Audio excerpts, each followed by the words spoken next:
Right, look, listen, if you had chatted to me before Fastlane, I would have said, I don't know, man. I don't know if we need a pay-per-view this close to WrestleMania. Wouldn't it be better to draw a line under things at Elimination Chamber and then just roll through to the show of shows so we don't over-convolute things? But you know what?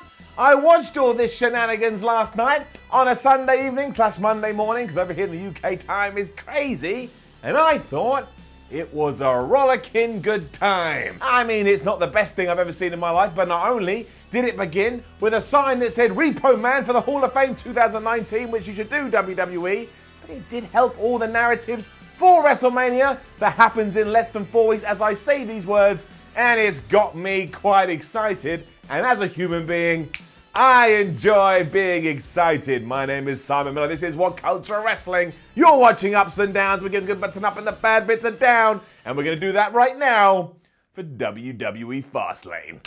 Let's up those downs.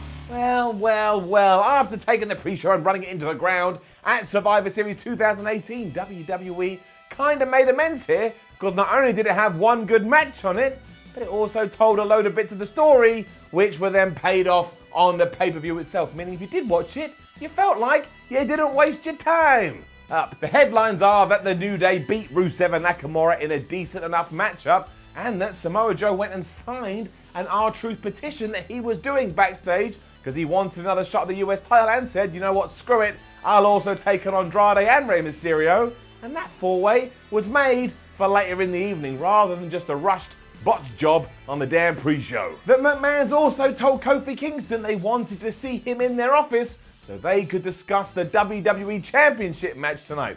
This was a lot like watching Sunday Night Heat before Sunday Night Heat became absolute baloney. Fastlane then did start properly and we weren't mucking around. A hot crowd welcomed Shane McMahon, The Miz and the Usos, and I thought they had one of the better opening matches we've seen on a WWE pay-per-view in quite some time. When that happens, I take my finger, I point at the sky, and I give it up. And it was decent enough. The story was that The Miz could have tapped out on multiple occasions, but he kept getting carried away, and that ties into the finish too. And it got worse because after Shane McMahon had broken up a pin attempt, The Miz hit the skull-crushing finale onto either Jimmy or Jay. Sometimes they get confusing because they are twins. And while the referee could have made a 3 count, he was attending to Shane O'Mac. Can you believe it? The highlight did come after this though, because we had Jimmy on the top rope and he was ready to splash The Miz, but at the same time, Shane McMahon was also on the top rope and he was going to give a coast to coast to Jay. So both men did indeed jump from their perches and Shane McMahon changed direction in midair and he smashed, well, he actually smashed Jimmy in the knee with like a drop kick, but it still looked really darn good. The finish even used Miz's dad, even if he is the worst father to have ever existed in the history of man, because he was telling his son, climb to the top rope, use your agility, even though that's never been Miz's strong point. So when he went for some kind of frog splash, Jimmy got his knees up, he rolled him up, 1, 2, 3. Oh no, Shane and The Miz have lost again. And then just as many of us had expected, Shane McMahon decided that he had had enough and he became the best in the world at screwing over his friends. He walloped The Miz from behind and started to lay waste to him, including going over to George Miz or Mr. Miz or Dad Miz, whatever you want to call him, and he pushed him around too, because screw the Miz clan, they've all, I don't know, I guess screwed things up for Shane McMahon. Not 100% sure why, but we'll find that out on SmackDown. I thought this was a top way to get you into Fastlane and say, hey, don't worry, there's more coming down the line. I know a lot of people don't agree with me, but that's all right. I'm going to keep smiling and speaking anyway. It's called opinions. Unfortunately, we then had a dumb promo between Baron Corbin, Bobby Lashley and Drew McIntyre as they pretended to pass a phone around, even though the boring boys were quite clearly not holding a phone. And I get it, it was meant to be representative of what the Shield used to do, but when Corbin threw it to the floor, it kind of floated down there as if it was a feather. And what kind of phone does that? Needless. Down. Then we had Elias doing a song and dissing the crowd and saying, oh, I don't like your sports team, you know how it goes. Asuka versus Mandy Rose was next, and well, it was certainly quite interesting, and it was so interesting, I've been thinking about it ever since, especially when you get into the whole, somebody had to have a conversation about this backstage, and yet nobody piped up and went, maybe we should think of something else. But they didn't. Down. All you need to know is that throughout this, Sonya Deville was looking for something under the ring, as all good wrestlers do. She took a hell of a long time to find it, but eventually she discovered a kendo stick and thought, oh, we can use this, it's a weapon, even though that would have got Mandy Rose DQ'd. Deville had done that though, and in doing so, she had left the ring apron in the ring, and when she went to sort that out, it was too late because Mandy Rose slipped on it, and because she had slipped on it, that allowed Asuka to kick her in the head. 1, 2, 3, Mandy Rose loses. Asuka retains her SmackDown Women's Championship. Because of all those reasons I just said. So yes, Rose did indeed lose to ring slippage, but look at it this way, at least it happened to Mandy, and she's meant to be a bad guy, and it's alright when a heel looks like a geek, because we're meant to hate them anyway. And I appreciate the fact we tried to be a little bit inventive, and I'm sure on paper, I'm sure it looked great. I'm sure the person was running going, look how awesome this sounds. But in practice, like I say, it didn't really work. In fact, I think maybe we should never do this again. Then, my friends, we got swerved, and it did divide a lot of people online, but I will tell you this, I would much rather WWE had some fun with storylines rather than just do the same thing every month. I mean, there's nothing wrong with match, promo, repeat, but I'm gonna have to watch it every 4 weeks when we do another pay-per-view, at least sometimes throw a spanner into the works and keep me on my seat. This is what this did, and that's why it gets it up. It began with Kofi Kingston hanging outside Vince McMahon's office before Big E and Xavier Woods turned up and said, why haven't you gone in there yet, pal? You've been waiting an hour. Kofi wanted to be respectful, but the rest of the New Day didn't, and they barged into McMahon's room. I don't think that was the best idea. It did piss him off, but he clearly also respected it because he said to Kofi, you know what, fine. You are going to be in a triple threat match and you should go to the ring right now. And the way this was framed, the way this was thrown out there, it sounded like he was going to be put into the WWE Championship bout. And all of a sudden the audience were on tenterhooks, they were pumped. Alas, it was another screw job, which I think between you and me means that at WrestleMania 35, Kofi Kingston may actually win the big one. And who saw that coming at the start of the year? But anyway, in terms of this night, it was not for the WWE Championship at all, and instead it was Kofi Kingston versus Sheamus versus Cesaro, and yeah, the bar just whooped his ass and pinned him. There was also a fracas outside the ring as Big E and Xavier tried to help. McMahon had banned them earlier, but before long I think they realised, oh wait, we can actually just ignore this because our mate has been put in a perilous position. But tying into the pre-show, Nakamura and Rusev arrived, and they got their revenge. And maybe that's a match on April the 7th too. Alright, that's like average at best, but cool. Again, more of this I say because it was unexpected. And if it does end with a big happy ending in around about 4 weeks' time, who is gonna get mad at that? Nobody. Well, apart from that one guy on the internet that hates everything, but he hates everything. I'm not gonna worry about him. He could be putting the damn WWE Championship at WrestleMania and he'd still find a way to complain. I haven't been pushed properly. Why am I here? Pathetic. We then got an interview with Sasha Banks and Bayley, and they're going to try and win their match later on in lives with them back in the ring, doing more guitar stuff, saying, I hate you all, dun dun dun. Then, we had an interview with Shane McMahon where he refused to answer why he had screwed over The Miz, but again, we'll find that out tomorrow. Following this was the Raw Tag Team title bout, and I want to make it abundantly clear, I thought this was absolutely fantastic. It had a bunch of spots in it you could only do if you were in a tag team match, and that should absolutely be the point. Also, Aleister Black came out the other side looking like a damn star. Give it an up. It built wonderfully, starting with the Revival's deliberate, slow and methodical pace until all hell broke loose and everybody was flipping around like it was the new oxygen. If they didn't do that, they were gonna die, including Ricochet. And Ricochet launched himself over the ring post at one point, which would have been badass as it was, but as he was doing so, Chad Gable tagged him and even surprised himself. He's like, how the hell did I do that? Oh wait, I'm now the legal man. And you have no idea how I reacted to that. I thought it was so brilliant, I basically made a noise like a pig giving birth.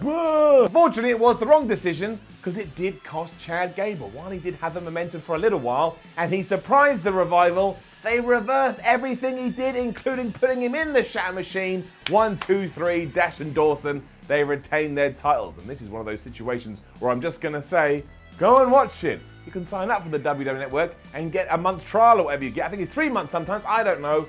Go and find a way to view it with your eyeballs. Rude and Gable were super pissed after this. They attacked Dash and Dawson, That was only done so Ricochet and Black could hit all their finishing moves. Although when Ricochet hit the 630, Michael Cole just shouted out, 6'5".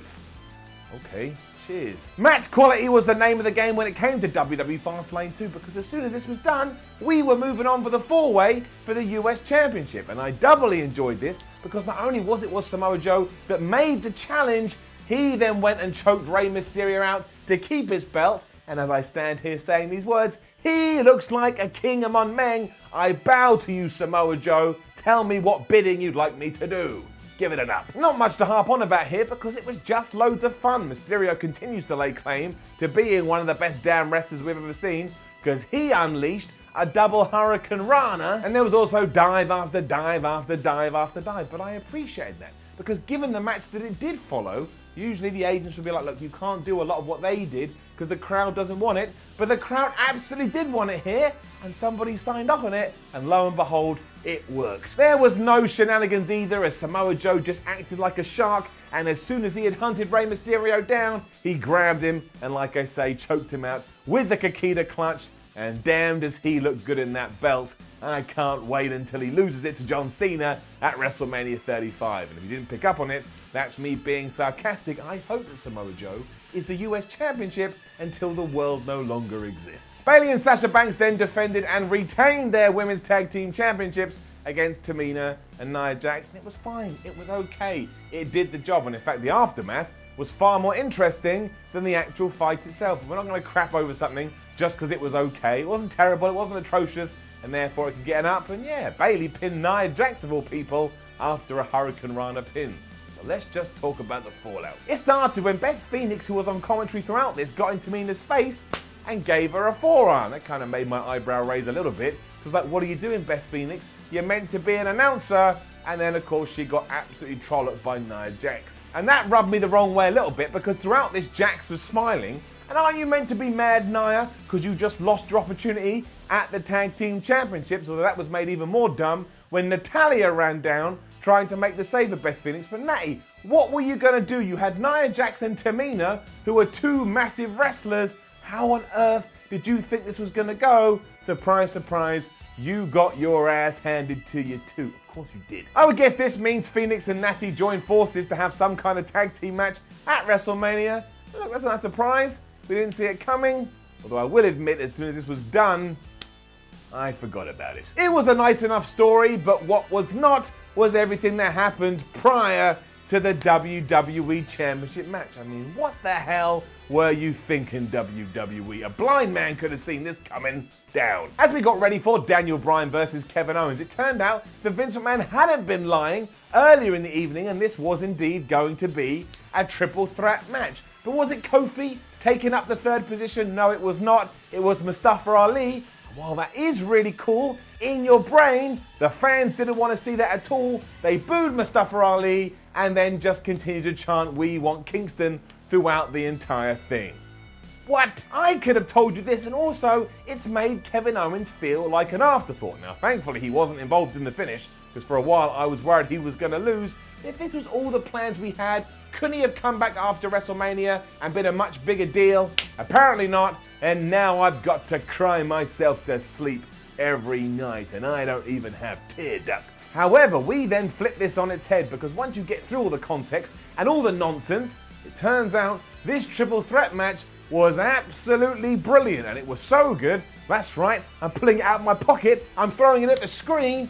It's gonna get a damn golden up. When has that happened before? We've just gone from a down to a golden up. You're probably shouting, Simon, you're ruining the golden up. Well, you know what? It's my golden up, and I want to ruin it. I will. 5 stars, the Tokyo Dome. The level of work was just through the roof, and some of the near falls were so close, it made your brain explode. And don't forget, Ali is great. I mean, he was put in a bad spot here, but that doesn't mean he sucks as a pro wrestler. He most absolutely does not, and we talked about that finish. Do you know what the finish was? Mustaffa Ali went for a tornado DDT, and somehow Daniel Bryan reversed that into his running knee. It is one of the best reversals I have seen for a damn long time. Of course, that meant Bryan did get the pin, and he retains his belt. Rowan attacked Mustaffa Ali afterwards, and of course the Recyclable One had been getting involved throughout the match, and I guess we'll get that at WrestleMania, which is fine. But the bigger question is, what is Kevin Owens going to do at the Showcase of the Immortals? If somebody could tell me, I'd really appreciate it, especially if that person is Vince McMahon,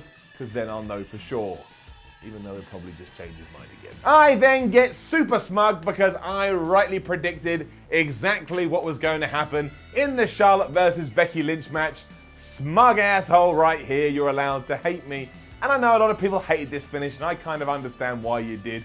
But it did tie into the story, especially when it all happened. Therefore, it is gonna get an up. All you'd really need to know as well is that Charlotte kept focusing on Becky Lynch's leg because she was still on the crutch, so of course she did, even though Becky kept finding innovative ways to try and get a bit of her own offense in there. But it was all for naught, because as soon as Charlotte had Becky Lynch in the figure four, Ronda Rousey ran down, just punched Becky Lynch in the face. That of course meant Charlotte got DQ'd and that Becky is now going to the triple threat at WrestleMania, so you should be pleased about that. But also for all those people saying, well, if Ronda was going to do this, why didn't she just come down in the first minute? Well, it's nice and simple. Maybe she thought Becky was going to be able to sneak out the win. But as soon as Charlotte was aiming for the figure eight, which she does by locking in the figure four first, she went, nah, man, I want that triple threat. She ran down again, smashed Becky Lynch in the face. That's that. She had a really good look on her face too, Ronda Rousey. Looked like the cat that had got the cream, or my smug face that I looked like a minute ago when I was talking about the predictions. Also, that was always going to happen. It's too obvious, and it is a little bit lazy by the WWE, but it's all about what we get at the end. And now, in a month's time, you've got your women's main event. It's a triple threat for the Raw Women's Championship. Let's just put 2 thumbs up and move along the line. I then apparently took a load of drugs because all of a sudden everybody who hadn't been on the show so far just popped up. I mean, Elias was back, and this time he was doing a song summing up Fastlane, and that was really strange. And then Lacey Evans arrived, and she did a walk. She got to the bottom of the aisle, turned around, and she went back up. And I'm starting to hate this because I thought it could be one of those gimmicks that eventually you start to laugh at. It is absolutely not. It just feels like a giant waste of time. That did distract Elias though, who then got hit with an RK out of nowhere, and as Orton was celebrating, he got smashed with the phenomenal forearm by AJ Styles. What the hell was all of this? Down. Main event now, which was very focused around the fact this will be the Shield's last ever match together. And while I don't actually think that is true, given everything that has happened with Roman Reigns, this actually did feel like quite a special moment.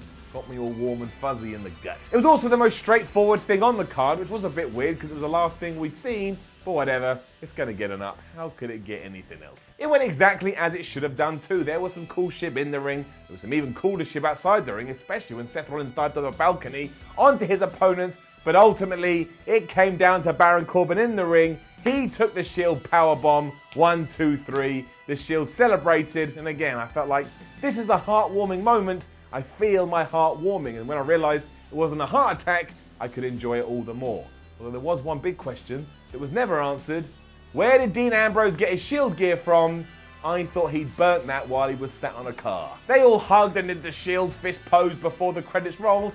And now we just got a bunch of things we need answering. One, is Roman Reigns actually going to fight Baron Corbin at WrestleMania? There were strong hints that the answer was yes. Is Dean Ambrose still going to leave the WWE? Probably, but we don't know. And can Seth Rollins go on to slay the beast and bring that Universal Championship back to Monday Night Raw? And that was it. It was Fastlane. It's done. It's over. The next pay-per-view is the big one. Is WrestleMania 35. And I actually thought this helped that show no end. It was just fun. It was exciting. And I remember waking up this morning thinking, you know what? I'm excited to do ups and downs because I was excited about the pay-per-view. There ain't nothing wrong with that. There ain't nothing wrong with throwing positive vibes out there in the world and hoping they come back and smash you in the face. Now, don't forget to leave a comment below and let us know what you thought about Fastlane. Like, share, and subscribe. Head over to WhatCulture.com. Read yourself some articles about Fastlane. Follow WhatCulture on Twitter at WhatCulture WWE. There'll be stuff up there about Fastlane. And stay here. Go watch more videos on WWE Fastlane. And also, you can just go and watch WWE Fastlane. You have all these options and more. My name is Simon from WhatCulture. Thank you very much for watching. And isn't it exciting? The next ups and downs we do pay-per-view wise is going to be WrestleMania 35, and it's going to happen outside of the actual stadium, because myself and all of WhatCulture are going to be there. In the meantime, tune in tomorrow for Ups and Downs of Raw, tune in on Wednesday for Ups and Downs of SmackDown, and tune in to your happy gland, put a smile on your face, and do that right now. I'll see you soon.